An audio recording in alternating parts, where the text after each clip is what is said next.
Bonjour groupe, Jean-François Sénéchal, votre prof. Comment allez-vous cette semaine? Cette semaine, j'ai prévu vous partager les instructions du TP2 et pour vous préparer à faire vos travaux. Je le disais en classe, là, il y a toujours quelqu'un dans l'équipe là, qui ne fait pas son boulot ou quelques-uns, puis ils ne savent pas trop c'est quoi le TP2, puis ils n'ont pas lu les instructions, puis vous les connaissez. Ben, si quelqu'un, vous le sentez, là, qui est un petit peu mal à l'aise avec tout ça, il ne sait pas trop quoi faire, il est un petit peu perdu, ben, pointez vers cet épisode où je donnerai mes instructions. Donc, pour vous, si vous connaissez mes instructions, vous pouvez vous contenter de tout ça, là. C'est-à-dire que vous avez écouté suffisamment pour vous. Mais pour les autres, là, c'est important de comprendre les instructions concernant le TP2. Puis dans cet épisode, j'ai pensé vous résumer tout ça. Disons déjà que pour votre TP2, le TP2, c'est 2 grands blocs. D'abord, faire une analyse avec la grille de Legault que je vous ai expliqué au module 4.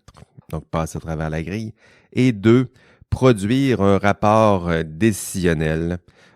Expliquons ça dans les détails. Commençons peut-être par la grille d'analyse. La grille d'analyse, je vous l'ai donnée. Vous allez en trouver une copie.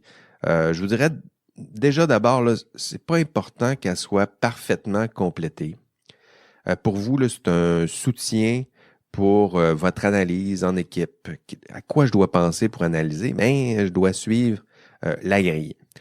Puis, vous allez voir, vous répondez aux questions, vous essayez du mieux possible de remplir cette grille, puis ça vous permettra de passer au TP2. Le TP2, c'est votre décision. Donc, le TP1, c'était votre problème. Le TP2, vous avez pensé à votre problème, vous l'avez analysé à l'aide de la grille, et le TP2, c'est votre décision que vous allez rendre sous la forme d'un rapport décisionnel. Puis, la forme que je souhaite donner à ce rapport décisionnel, c'est la forme que je vais que je vais ici même vous décrire.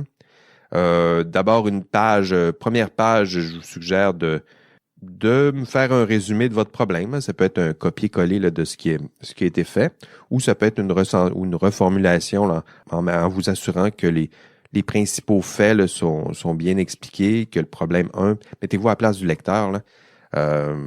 Je ne me rappelle pas de vos TP1. Là. Quand j'ouvre votre rapport, il faut me remettre en tête là, à quoi ressemblait votre TP1. Toujours sur la première page, donc un résumé d'abord, et aussi la décision, là, elle doit être énoncée très tôt dans votre rapport. Voici mon problème. Voici, en résumé, ma décision. Donc, on la dit tôt pour que le lecteur là, se dise, bon, c'était ça le problème. Ah, c'est ça leur décision. Eh bien, ce qui reste à faire, c'est me démontrer après que votre décision, elle est bonne. Donc, voilà, la première page, c'est important. Résumez votre problème. Dites-moi, c'est quoi votre décision? Dites-le très sommairement, mais que ça soit clair. Puis après ça, on passe où? On passe à l'argumentaire. Donc, l'argumentaire pour vous, c'est essayer de me démontrer que votre décision, c'est la meilleure au monde, ou presque. Puis, pour me démontrer que votre décision, elle est bonne, bien, ça vous prend des arguments. Puis là, c'est là qu'on replonge dans le module 2, là, où je vous disais les différentes formes d'arguments, les différents courants en philosophie morale. C'est là où vous allez puiser dans le conséquentialisme, dans le déontologisme, puis dans l'éthique de la vertu, parce que c'est là que vous allez me construire des arguments. Puis, vous pourriez dire, par exemple, ma décision, elle est bonne parce que les conséquences engendrées par ma décision sont bonnes, puis il y a plein de conséquences positives, puis les voici. Puis là, votre travail dans la grille, c'est à ça que ça aura servi. Puis ma décision, elle est bonne, deuxième argument, parce qu'elle respecte certaines normes, certaines lois, puis certaines règles, puis elles sont importantes, puis voici les règles. Ma décision, elle est bonne parce que ça me permet, entre autres, d'éviter les sanctions qui sont associées à ces lois, à ces règles, ces normes. Voici les sanctions qui sont liées à telle norme, à telle règle. Puis un argument qui est de l'ordre de l'éthique de la vertu, ça pourrait ressembler à la décision, elle est bonne parce qu'elle est cohérente avec, notamment avec les valeurs de mon employeur. Vous savez que les valeurs, là, vos employeurs, ils mettent ça là, dans leur énoncé de valeurs, puis vous allez voir sur leur site Internet, là, ma décision, elle est bonne parce qu'elle elle est cohérente avec vos valeurs. C'est pour ça que je vous dis que ma décision est bonne, cher employeur et cher patron, parce qu'elle est cohérente avec vos propres valeurs.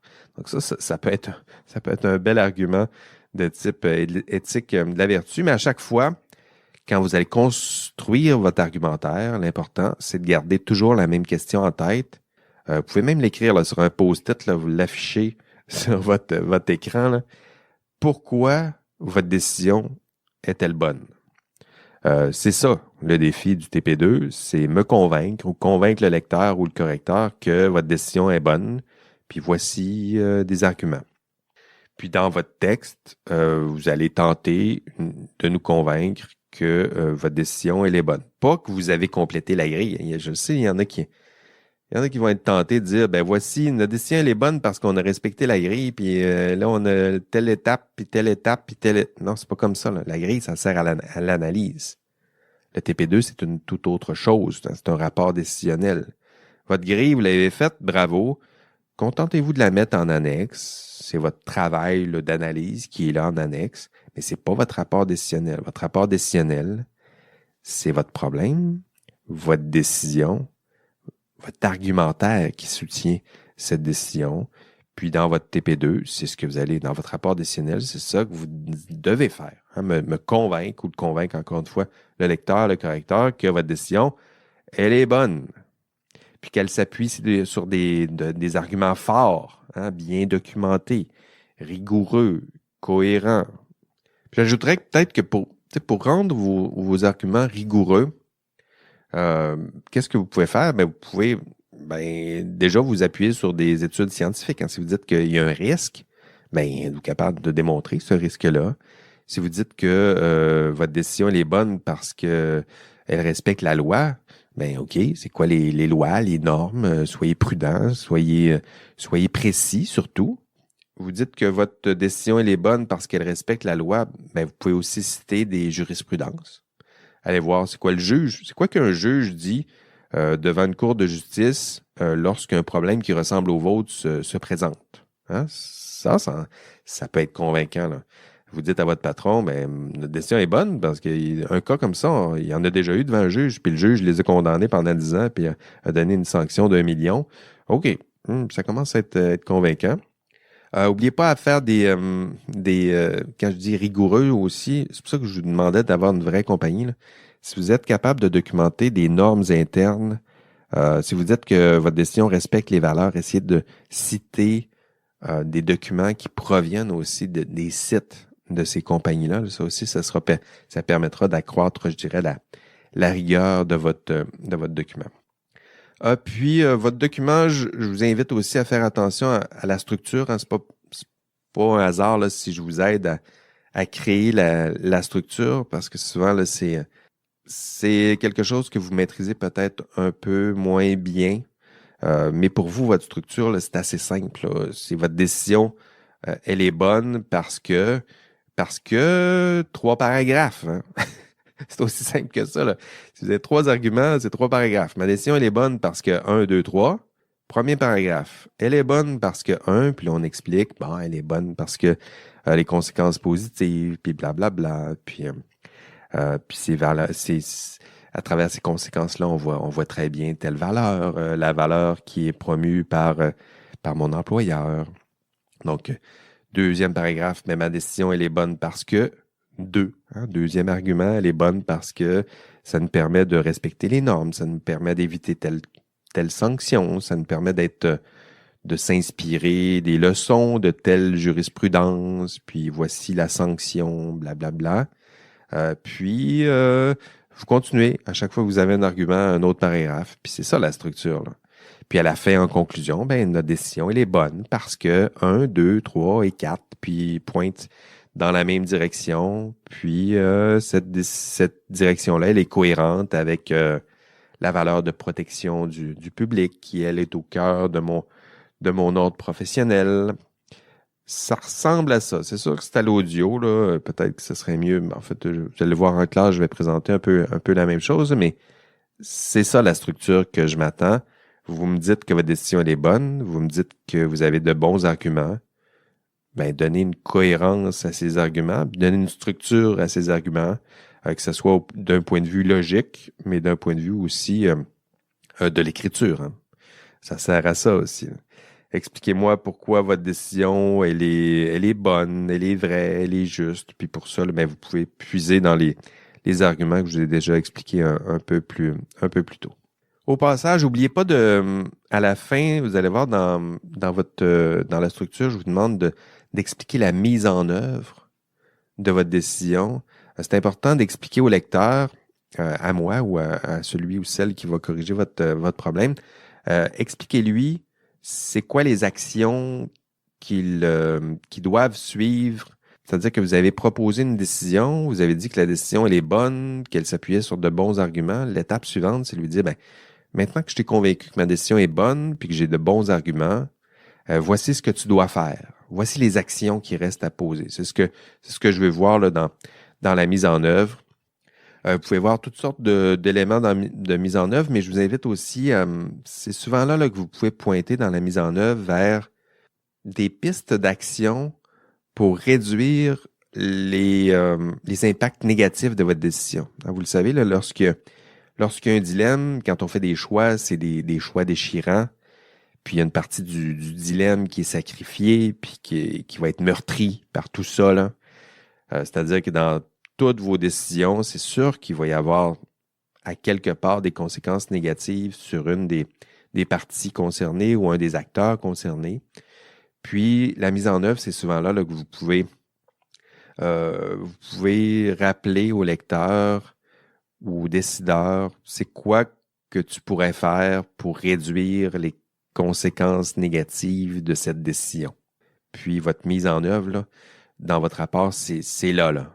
C'est la partie où vous reconnaissez que votre décision, il y a des sacrifices qui ont été faits, mais par contre, que c'est possible de poser des gestes pour corriger un peu ces failles ou réduire les conséquences négatives de votre décision. Puis c'est important parce que c'est là aussi que vous pouvez être honnête avec votre lecteur, là. Votre lecteur le sait que c'est un dilemme. Votre lecteur le sait que votre décision est déchirante. Puis à la fin, le but, c'est pas de dire notre décision est parfaite, puis c'est sûr qu'elle est parfaite parce qu'il n'y en aura pas de problème. Non. Notre décision, on y a réfléchi. C'est celle qu'on pense qui est la meilleure. Mais c'est sûr qu'il va y avoir des conséquences négatives. C'est triste, mais c'est ça. On a priorisé telle valeur. Puis parce qu'on a priorisé telle valeur, il y a telle autre valeur qui va en souffrir. Puis qu'est-ce qu'on peut faire pour rétablir un peu l'équilibre, là, pour réduire les conséquences négatives qui découleront de cette décision. C'est là aussi où vous pouvez vous permettre de réfuter peut-être les arguments contraires. C'est important, là, une fois que vous avez convaincu votre lecteur que votre décision est bonne, c'est sûr qu'en lisant votre travail, j'aurai ou le lecteur aura des critiques. Puis c'est là où vous pouvez tenter d'anticiper les critiques puis essayer de les désamorcer. Là. Dans la partie mise en œuvre, vous pourriez dire, c'est sûr qu'il risque d'y avoir tel problème, puis il y a telle faille peut-être dans notre argumentaire, mais voici ce qu'on en dit, voici ce qu'on peut en dire, ou un contre-argument. Là, c'est là que vous pourriez essayer de le mobiliser. Et enfin, dernière partie du rapport, des parties recommandations. Dans la partie recommandations, ce que je m'attends à voir, c'est un retour rétrospectif, analytique sur c'est souvent là où on fait état des forces de notre décision, mais aussi des limites. En conclusion, là, c'est là où vous pouvez dire notre décision, elle est bonne, elle a des forces. D'ailleurs, elle pourrait servir d'exemple dans d'autres cas, dans des cas similaires. Si ça ressemble à telle chose, puis là, vous pouvez dire un cas similaire, c'est un cas qui répond à tel critère. Puis si ça répond à tel critère, notre décision est valide. Ça pourrait être une recommandation. C'est là aussi où vous pouvez...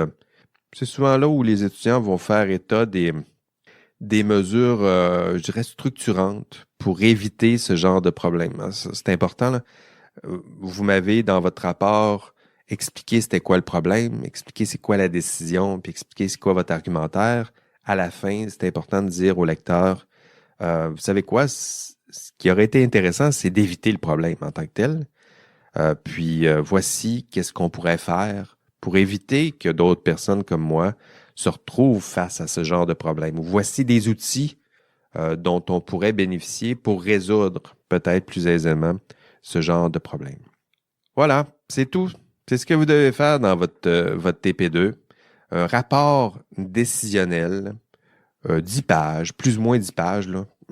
L'important, c'est que tout y est.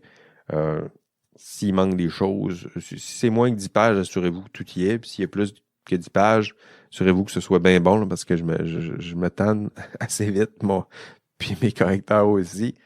Vous devez faire ça en équipe de 5-6. Je sais que c'est un défi de gestion d'équipe. Ça peut être compliqué. Pour certains, vous êtes à distance en plus, mais en même temps, c'est la réalité moderne du travail. Et pourquoi pas se pratiquer dans le confort douillet et protecteur d'un cours universitaire. Voilà, c'est tout.